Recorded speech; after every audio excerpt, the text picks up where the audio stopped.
மாணவி பாலியல் வன்கொடுமை விவகாரம் தொடர்பாக உயர்நீதிமன்றம் ஒரு ஆணையை பிறப்பிச்சிருக்கு. அனைத்து கட்சிகளும் போராட்டம்னு ஏன் இறங்குறீங்க? அதை ஏன் அரசியலாக்குறீங்க? உண்மையிலேயே அவரு கருணாநிதி பாஷையில சொல்லணும்னா, இவர் படித்து விட்டு நீதிபதி ஆனாரா இல்லை பணம் கொடுத்து நீதிபதி ஆனாரான்னு தான் கேட்கணும். ஏங்க, நீதிபதி சொல்லக்கூடிய கருத்தங்க அது கேவலமா இல்ல? எதிர்கட்சிகள் இதை அரசியலாக்குறான்னு சொன்னீங்க. அண்ணாமலை அவர்கள் இந்த பாயிண்ட்டை வெளியில எடுத்து இந்த மாதிரி ஒரு விஷயம் நடந்திருக்குங்கிறத அண்ணாமலை வெளிக்கொண்டு வரலன்னா இந்த விஷயம் வெளில வந்துருமா? அண்ணாமலை இந்த போராட்டத்தை எடுத்து கண்டனம் தெரிவிக்கவில்லைன்னா இந்த விஷயம் அப்படியே அமைங்க போயிருக்குமே. அது மட்டும் இல்ல, அவர் என்ன சொல்றாரு, ஆண்கள்லாம் பாதிக்கப்படவில்லையான்னா, ஆண்கள்லாம் குடிச்சிட்டு பொம்பளைங்களை போய் அடிக்கிறான். எந்த பொம்பளை குடிச்சிட்டு ஆம்பளை அடிக்கிறான்? காட்டுங்க எங்கேயாவது. எத்தனை இடத்துல நடக்குது அது? இல்லை, இதெல்லாம் ஒரு நீதிபதி இப்படி எல்லாம் பேசுறது மிகவும் வருத்தத்துக்குரியது. முதல்ல அதை கண்டிக்கிற நீதிபதி தன்னுடைய கருத்தை வாபஸ் பண்ணணும். இன்னைக்கு முதலமைச்சர் ஒரு சைதாப்பேட்டில் ஒரு மகளிர் திறன் மேம்பாட்டு மையம் தொடங்கி வச்சுட்டு ஒரு விஷயத்தை முன்னின்று பேசியிருக்காரு. பெண் அதிகாரம் என்பதை நோக்கி தமிழ்நாடு வேகமாக முன்னேறி வருகிறது. பெண் அதிகாரம் என்று சொன்னால்னா அது திமுகவுக்கும் பெண்களுக்கும் சம்பந்தமே இல்லை. என்னைக்காவது திமுக பெண்களுக்கு அதிகாரம் கொடுத்துருக்கா? சரி, வேண்டாம், உங்க குடும்ப கட்சின்னு ஆகி போச்சு திமுக. சார், பெண்களுக்கு சொத்துரிமை அவங்க தானே சார் கொண்டு வந்தாங்க. எங்க சார் சொத்துரிமை? ஏற்கனவே இருக்கு சார் சொத்துரிமை. பெண்களுக்கு சொத்துரிமை கலைஞர் ஆட்சியில தானே அதெல்லாம் ஒண்ணு கிடையாது. நடைமுறை அதெல்லாம் ஒண்ணும் இல்லை. எனக்கு தெரிஞ்சு நீங்க எந்த வருஷம் வந்தது சொல்லுங்க? 1972. எப்போ கலைஞர் ஆட்சிகள் சொத்துல கொண்டு வந்தது? ஆமா, சொத்து. அப்ப 1956 பிடிக்கும் போது, வீடு எல்லாம் பிரிக்கும் போது நிறைய வீட்டுல சொத்தெல்லாம் எடுத்து எழுதி கொடுத்தாங்களே பெண்களுக்கு. அதெல்லாம் என்னது? பெண் தில்லையாடி வள்ளிமைங்கிற ஒரு போராட்ட வீரர், விடுதலை போராட்ட வீரர் தன்னுடைய சொத்தெல்லாம் காந்தி கிட்ட கொடுத்து எழுதி கொடுத்து சட்ட வடிவம். சட்ட வடிவம் இதெல்லாம் என்னது? சட்ட வடிவம் சும்மா பேத்தல். இதெல்லாம் அவர்லாம் ஒன்றும் கொண்டு வரல. அதுக்கு முன்னாடில இருந்தே இருக்கு சட்டம். மத்தியிலையும் சட்டம் இருக்கு, மாநிலத்திலையும் ஏற்கனவே அது நடைமுறைப்படுத்தின்னு தான் இருந்தாங்க. பெண்களுக்கு சட்டம் கொடுத்துன்னு தான் இருந்தாங்க. ஒரு சில ஆண்களுடைய தவறான ஒரு புரிதலுக்காகவும் தவறான கருத்து பரப்பப்பட்டதையும் அதை வேணா நீங்க எதிர்க்கலாமே தவிர, அதுதான் தவறான கருத்து பரப்பப்பட்டதுன்னு சொல்லாமே தவிர, சட்டத்தை கொண்டு கீழ்ச்சான்லாம் சொல்றதா பெண்களுக்கு ஒரு சட்டம் கொண்டு வரல. ரெண்டாவது, பெண் உரிமை அதிகாரம்னாரு. சரி, உங்க கனிமொழிக்கு முதலமைச்சர் துணை முதலமைச்சர் கொடுத்தீங்களா? ஏன் அவரை கொடுத்து அழகு பார்க்க வேண்டியது? குடும்ப கட்சின்னு ஆகி போச்சு, நீங்க வெளியில விட மாட்டீங்க, போஸ்டிங்க. சரி, ஏன் கனிமொழிக்கு கொடுக்கல சார்? அது அவங்க உள்கட்சி விவகாரம் சார். உட்கட்சி விவகாரம் என்ன சார்? குடும்ப கட்சி சொல்லுங்க சார். நீங்க உட்கட்சியா? அது கட்சியா? அது குடும்ப கட்சி சார். குடும்ப கட்சி, உட்கட்சி இல்ல. உட்கட்சி ஜனநாயகமா இல்ல, எல்லாருமே கொத்தடிமை. இன்னைக்கு ஏதாவது இப்போ நான் கொத்தடிமை இல்லைங்கிறத நிரூபிக்கிறேன் சார். காரணம், அண்ணாமலைக்கு பிறகு மாநில நிர்வாகிகளோட ஆதரவும் தொண்டர்கள் ஆதரவும் அகில பாரத நிர்வாகத்தின் ஆதரவும் எனக்கு இருந்தால் நான் தமிழ்நாட்டின் தலைவராக வருவேன்னு நான் சொல்ல முடியும். ஆனால் திமுகல இருக்கிற மூத்த நிர்வாகி, ரொம்ப மாவட்ட செயலராக அது கீழே எல்லாம் வேண்டாம், துரைமுருகனோ, டிஆர் பாலுவோ, ஏவா வேலுவோ, மா சுப்பிரமணியமோ, சேகர் பாபுவோ, யாராவது ஒரு இவர் நம்ம நேருவோ, இல்லை அன்பில் மகேஷ் வையாமணியோ, இல்லை பிடிஆர் பழனிராஜனோ, யாராவது ஒருவர் ஸ்டாலினுக்கு பிறகு என் கட்சியிலே எங்கள் தொண்டர்கள் ஆதரவும் நிர்வாகிகள் ஆதரவும் இருந்தால் அடுத்த முதலமைச்சர் நான் தான், அல்லது அடுத்த தலைவர் திமுக தலைவர் நான் தான் சொல்ல முடியுமா? சொல்லிட்டு அடுத்த நிமிஷம் அவர் கட்சியில இருக்க முடியுமா? ஏன் சார் 30,000 கோடி எங்க போச்சுன்னு என்கிட்ட கேட்கறாங்க படிப்பாவை பசங்க. கலைஞர் கூட இத்தனை கோடி கொள்ளடிக்கல, 2 வருஷத்துல இத்தனை கோடி ரூபாய் கொள்ள அடிச்சுட்டாங்கன்னு ஒரு வீடியோ வெளில வருது. அதுக்கு அவர் மறுப்பு தெரிவிக்கல. அது விஷயமா இன்னைக்கும் பேசல. அதுக்கு இன்னைக்கு பதில அவரை உடனே பதவியை விட்டு தூக்கிட்டாங்க. கொள்ளையடிச்சுட்டாங்கன்னு சொன்னதுக்கு பதவியை விட்டு தூக்கிட்டு அவரை வேற பதவியில போட்டு இது பண்ணிட்டாங்க. அவரை இது வரைக்கும் நல்லிஃபை ஆயிட்டாங்க, அவரை 0 ஆகிட்டாங்க ஆல்மோஸ்ட். அப்படிப்பட்டவங்க பெண்ணுக்கு அதிகாரம் கொடுக்குறாங்களாமா? இல்லை நடத்திட போறாங்களாமா? எது பெண்களுக்கு இலவசமா போறதுன்னா அப்படின்னா என்ன அர்த்தம்? இந்த விஷயத்துல சீமான் சொல்றதை நான் விரும்புகிறேன். அப்ப இத்தனை நாளா எங்க பெண்களை இத்தனை வருஷம், நீங்க 75 வருஷமா உங்க கட்சி ஆரம்பிச்சு நீங்க ஆட்சியில 5 முறை இருந்தேன்னு சொல்றவங்க, இன்னும் அந்த பெண்களை எல்லாம் ஏழ்மை நிலையில தான் வச்சிருக்கீங்களா? அவங்களுக்கு சம்பாதிக்கிறதுக்கு ஒக்கற்றவர்களா தான் வச்சிருக்கீங்களா? 5 ரூபா 10 ரூபா கொடுத்து பஸ்ல போக முடியாத சூழ்நிலை தான் வச்சிருக்கீங்களா? அப்ப இதான் உங்க அதிகாரமா? ஆனால் அங்க மோடி என்ன கொடுத்திருக்காரு? மாநிலத்துல மிகப்பெரிய போச்சு, இந்தியாவே ஆளக்கூடிய ஒரு முக்கியமான பொறுப்பு எது? Finance minister. அந்த நிதி மந்திரி போஸ்ட்டை கொடுத்திருக்காரு. அதுக்கு முன்னாடி அவங்க ராணுவ அமைச்சராக கொடுத்தாங்க. அதுக்கு முன்னாடி வெளியுறவுத்துறை அமைச்சராக சுஷ்மா ஸ்வராஜ் அவர்கள் இருந்தார். ஸ்மிருதி இரானி அவர்கள் டேரிங் பொசிஷன் இருந்தாங்க. இதுதான் உண்மையான பெண் சுதந்திரம், இதுதான் உண்மையான பெண் அதிகாரம். அதை விட்டுட்டு சும்மா கொத்தடிமைகள் எல்லாம் கூட வச்சுட்டு எல்லாரும் கை தட்டுறதுக்கும் நான் சொல்றேன் யாரோ எழுதி கொடுக்குறத கண்ணை முடின்னு படிக்கிறதுக்கு சொல்றதுக்கு இவர் பெண் அதிகாரம். அது திமுக ஆட்சி என்னைக்குமே இருண்ட ஆட்சியாக தான் தமிழ்நாட்டில் இருந்திருக்கு. திமுக ஆட்சிக்கு வந்தாலே அதிகாரிகள் எல்லாம் கொள்ளையடிக்க ஆரம்பித்துவாங்க. இன்னைக்கு ஏன் மக்களுக்கு பிரச்சனை இல்லை, அதிகாரிகள் ஏன் மக்களை பத்தி கவலைப்படல, ஏன் எந்த கம்ப்ளைண்ட்டுக்கும் பயப்படலைன்னால், எந்த ஒரு கம்ப்ளைண்ட் போனாலும் எந்த அதிகாரியும் எந்த அமைச்சர்கிட்டையும் துட்டை கொடுத்துட்டு நாம தப்பிச்சிடலாம் அப்படிங்கிற தைரியத்தினால்தான் எந்த ஒரு வேலையும் நடக்கல. இவங்களும் தினம் பத்திரிகையாளர், இவங்களுக்குன்னு ஜாலரா தட்ட பத்திரிகை முழுசுமே விலைக்கு வாங்கிட்டாங்க, டிவி மீடியாவை விலைக்கு வாங்கிட்டாங்க, கேபிள் டிவி கண்ட்ரோலா அவங்க வச்சுக்கிறாங்க, எல்லா ஊடகத்தையும் பயமுறுத்துறாங்க, எல்லாத்தையும் பயமுறுத்தி அவங்களுக்கு சாதகமான ஸ்டேட்மெண்ட்டை வெளில விடுறாங்க, கருத்தை பரமாங்க. உண்மையிலேயே இவருக்கு இப்படி எல்லாம் இருந்தா இந்த வார்த்தை பேசவே வேண்டாம், தோத்து போடுவோங்கிற பயம் வந்துச்சு. கண்டிப்பாக இப்ப இருக்கிற கூட்டணி உடையும், அது நிச்சயமாக உடையும். எங்க போய் சேரும் ஏது போய் சேருங்கிறது இப்ப தெரியாது, உடையும்.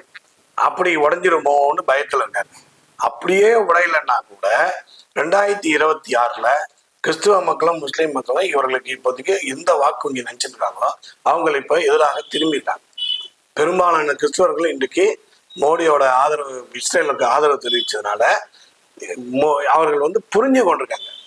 இவர்கள் என்ன, இந்த அரசியல்வாதிகளுக்கு அரசியலும் தெரியல, உலக நடப்பும் தெரியல. இஸ்ரேல்ல பாதிக்கப்பட்ட ஒரு தூங்கி இந்த சிங்கத்தை எழுப்பி விட்ட கதையா, இஸ்ரேல்ல 5000 ஏவுகணை ஒரே சமயத்துல ஏவி ஹமாஸ் என்கிற தீவிரவாத இயக்கம் 1500 பேருக்கு மேல கொள்றதுக்கு காரணமா இருந்தார். முந்தி யாசர் அரஃபத் இருந்தார், அவரு பாலஸ்தீனத்தோட அதிபரா இருந்தார். அது நாடு, அது ஒரு சின்ன நாடு. ஆனால் ஹமாஸ்ங்கிறது ஒரு தீவிரவாத இயக்கம். அந்த தீவிரவாத இயக்கத்தை நீ எப்படி ஆதரிக்க முடியும்? ஆனால் எதிர்கட்சிகள் இந்த முட்டாள்தனமா, ராகுல் காந்தி தான் முட்டாள்னு தெரிஞ்சு போச்சு. அவருக்கு மூளையும் கிடையாது, உலக அறிவும் கிடையாது, இந்திய அறிவும் கிடையாது, பாரத கலாச்சாரம் தெரியாது, உலக கலாச்சாரம் தெரியாது, ஒரு மண்ணாங்கட்டியும் தெரியாது, இங்க இருக்கிற ஸ்டாலினுக்கு கூட தெரியாது. இவங்க எப்படி நீங்க அதை ஆதரிக்கிறீங்க? கண்ண முடின்னு காங்கிரஸ் ஆதரிச்சா நீங்களும் ஆதரிச்சுருவீங்களா கேட்கிறேன். அது தீவிரவாத இயக்கம். இதை தெளிவா புரிந்து கொண்டவர் மோடி. அதனாலதான் இஸ்ரேலுக்கு ஆதரவு. இப்ப அந்த தீவிரவாத இயக்கம் செய்கின்ற பிரச்சனைகள்லாம் இவர்கள் முஸ்லீம்ங்கிற பேர்ல ஆதரவு தெரிவிக்க. அந்த தீவிரவாத இயக்கம் என்ன சொல்லியிருக்கு? நாங்கள் இஸ்ரேல்ல ஒரு கிறிஸ்துவர்களை கூட உயிரோட விட மாட்டோம், விரைவில் இஸ்ரேல் முஸ்லீம் நாடாக மாறும் என்று அந்த தீவிரவாதிகளை அறிவித்திருக்காங்க. ஹவுதி என்று ஹமாஸ் என்ற தீவிரவாதி 2 பேரும் அமைச்சிருக்காங்க. அப்ப இதெல்லாம் கிறிஸ்தவர்களுக்கு எதிர்ப்பு வராதா? ஏன்டா ஒரு இயக்கம் நம்மளை அழிப்பேங்கிறான், ஒழிப்பேன்றான், அந்த இயக்கத்துக்கு திமுக ஆதரவு கொடுக்குது, காங்கிரஸ் ஆதரவு கொடுக்குது, கம்யூனிஸ்ட் ஆதரவு கொடுக்குது. இந்த முட்டாள்களை நம்பி நம்ம என்ன பிரயோஜனம்? இப்ப இதே நிலைமை தானே நாளைக்கு இங்கேயும் வரும். இவர்களை நம்பி நம்ம இருந்தான்னா இவங்களுக்கு அப்புறம் நம்ம இருக்கவே முடியவே முடியாதுன்னா. நேபாளில் அதான் கதி. நேபாளில் கதறாங்க, பங்களாதேஷ்ல கிறிஸ்துவர்கள்லாம் கதறாங்க, கிறிஸ்துவர்கள் மிகப்பெரிய அளவில் பாதிக்கப்படுறாங்க. பாகிஸ்தான்ல 0 மோஸ்ட்லி கிறிஸ்தவர்கள்ங்கிற அளவுக்கு போயிடுச்சு. அப்ப இந்த கிறிஸ்தவர்கள் எல்லாம் வருகின்ற தேர்தலில் 2026 திமுகவுக்கு ஓட்டே போட போறது. ஒரு 40% பேர் பிஜேபிக்கு ஆதரவா தெரிவிக்காங்க. நீங்களே நிறைய ஊடகத்துல பார்த்துருப்பீங்க, பாதிரியார்லாம் பிஜேபிக்கு ஆதரவா சப்போர்ட் பண்ண ஆரம்பிச்சிட்டாங்க. ஏன்னால் நமக்கு நாடு தேவை சார், இதுல அரசியல் தேவையில்லை, நமக்கு நாடு தேவை, நாட்டின் முன்னேற்றம் தேவை. நாட்டின் முன்னேற்றத்துக்கு இந்துவா இருந்தானே, கிறிஸ்துவா இருந்தானே, முஸ்லீமா இருந்தானே, நாம் மனிதர்கள், இந்த நாட்டின் மக்கள், இந்த நாட்டில் இருக்கக்கூடிய நாம் பிரஜைகள். இது ஒட்டுமொத்த சமூகத்துக்கான ஒரு வளர்ச்சி தான் நமக்கு தேவையே தவிர, எனக்கு மட்டும் வளர்ச்சி வேணும்னு ஒரு கிறிஸ்தவர்களோ, எனக்கு மட்டும் வளர்ச்சி வேணும்னு ஒரு முஸ்லீமோ, எனக்கு மட்டும் வளர்ச்சி வேணும்னு இந்து நினைச்சியா நாடு சண்டையில தான் போய் முடியும், கலவரத்துல தான் போய் முடியும். இதைத்தான் மோடி திருப்பி திருப்பி திருப்பி படிச்சு சொல்றாரு. இப்ப மக்கள் கொஞ்சம் கொஞ்சமா உண்மையை உணர ஆரம்பித்திருக்கிறார். நீ 2026 எத்தனாதான் ஓட்டுக்கு பணம் கொடுத்தாலும் செல்லாதுன்னு தெரிஞ்சு போச்சு. நான் சொல்லலைங்க, உண்மையிலேயே ஒரு திமுக நண்பர் சொல்றாரு.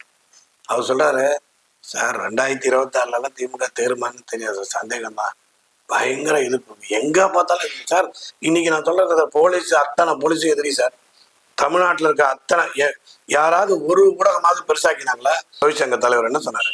திமுக தலைவர் ஸ்டாலின் அவர்கள் எதிர்கட்சியாக இருக்கும்போது நாங்க சொன்னதெல்லாம் புரிஞ்சிருந்தாரு, ஆளுங்கட்சியா வந்தோன்னா எல்லாத்தையும் மறைச்சிட்டாரு. அப்போ அவர் எதிர்கட்சியா இருந்தால்தான் எங்கள் கட்சியை பொறுப்பு இருந்தால் 26 தேர்தலில் அவரை நிச்சயமாக நாங்கள் எதிர்கட்சியில தான் உட்காருவோம். இதை எந்த ஊடகமாக பேசிட்டா இதை பெருசா கொண்டு வந்தாங்களா? கார்த்தி சிதம்பரம் நீ சொல்லியிருக்காரு, என்ன சொல்லியிருக்காருன்னா அண்ணாமலை சாட்டையால் அடிச்சதை பத்தி அவர் என்ன சொல்றாருன்னா, அவருக்கு வந்து அவர் ராசிப்படி நேரம் சரின்னு ஜோசியர் சொல்லியிருக்காரு, அதனால ஒவ்வொரு கோயிலுக்கா போ, நான் காலில் செருப்பு போட்டுக்காத அப்படின்னு சொன்னதுனால அதுக்காக பரிகாரமாக செய்யறாரு தவிர இது பெரிய விஷயம் இல்லை அப்படின்னு சொல்றாரு.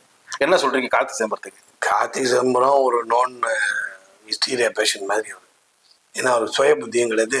திடீர்னு நினைச்சதை தோணுவாரு, திடீர்னு திமுகக்கு எதிராக பேசுவார், திடீர்னு ராகுலுக்கு எதிராக பேசுவார், திடீர்னு அவர் சொல்றதெல்லாம் ஒரு பேச்சா எடுத்துக்க முடியாது. அண்ணாமலை அவர்கள் எதற்காக சாட்டையில் அடித்து கொண்டால், இந்த கேடுகட்ட நிகழ்ச்சி நடந்த பிறகு கூட அந்த நிகழ்ச்சியை நம்மளால் அவர் வந்து தடுக்க முடியலையே, இதற்கு நானும் ஒரு காரணமாக இருக்கலாம், இதற்கு நானும் வாய்மொழியாக இருக்க முடியாது, இதற்கு எதிர்ப்பு தெரிவிக்க வேண்டும், இந்த கேடுகட்ட ஆட்சியை, பெண்களுக்கு விரோதமான ஆட்சியை, பட்டியலினத்துக்கு எதிராக விரோதமான ஆட்சியை, ஒட்டுமொத்த சமூகத்துக்கும் விரோதமான திமுக ஆட்சியை ஒழிக்க வேண்டும், முருகா அதற்கு நீதான் உறுதுணையாக இருக்க வேண்டும் என்று சொல்லி அவர் தன்னுடைய பிரார்த்தனையாக, நிறைய பேர் அவர் சாட்டை அடிச்சிருந்த உடனே கேண்டில், இது ஒரு பிரார்த்தனை. செருப்பு போடாம இப்ப சபரிமலை போறவங்களாம் செருப்பு போட மாட்டாங்க, பார்த்துருப்பீங்க. அப்ப அது என்ன, அது ஒரு பிரார்த்தனை. அதே மாதிரி சாட்டை அடிச்சுப்பாங்க, வேண்டுதல் போடுவாங்க, தீ மிதிப்பாங்க, வேல் குத்துவாங்க, அளவு குத்துவாங்க, பறவை காடின்னு எப்படி தொங்குவாங்க, கிரேன்ல எல்லாம் தூங்குவாங்க. அது ஆன்மீக நிகழ்வுல பல்வேறு விதமா இருக்கு. அதுல ஒரு வேண்டுதல் வந்து சாட்டை அடி. அந்த சாட்டை அடிங்கிறது தனக்கு எப்போதுமே இதை நினைவுபடுத்தி கொண்டே இருக்க வேண்டும், இந்த திமுக ஆட்சியை அந்த உத்வேகம் வந்து கொண்டே இருக்க வேண்டும். அதனால அவர் வந்து முருகனை வேண்டிட்டு அவர் சாட்டை அடிச்சிருக்காரு. நிச்சயமாக 2026 திமுக ஆட்சி அகற்றப்படும் என்பதுல எந்த விதமான சந்தேகமும் இல்லை. அங்க கூட்டணி வலிமையா இருக்கு. கூட்டணியில எல்லாம் வழிஞ்சாச்சு சார். கூட்டணியில் வலிமையே இல்லை. விடுதலை சிறுத்தை கட்சி தான் நிறைய பேர் வெளில போயிட்டு இருக்காங்க, காங்கிரஸ்ல இருந்து நிறைய பேர் வெளில போயிட்டாங்க, திமுக இருந்து நிறைய பேர் பிஜேபிக்கு வந்துட்டாங்க. நிறைய பேர் கிராமத்து பகுதியில் நான் போய் பார்க்குறேன், பயங்கரமான வளர்ச்சி. நான் வந்து நிறைய இடத்துல பார்க்குறேன், கிராமங்கள்ல இது வரைக்கும் கொடியே இல்லாத கிராமங்கள்லாம் கொடி பறக்குது, அந்த இடத்துல கிளை இருக்குது, கிளை பரவி இருக்கிறது. பிஜேபி அந்த இடத்துல வந்து அபரிமா வந்துருக்கு.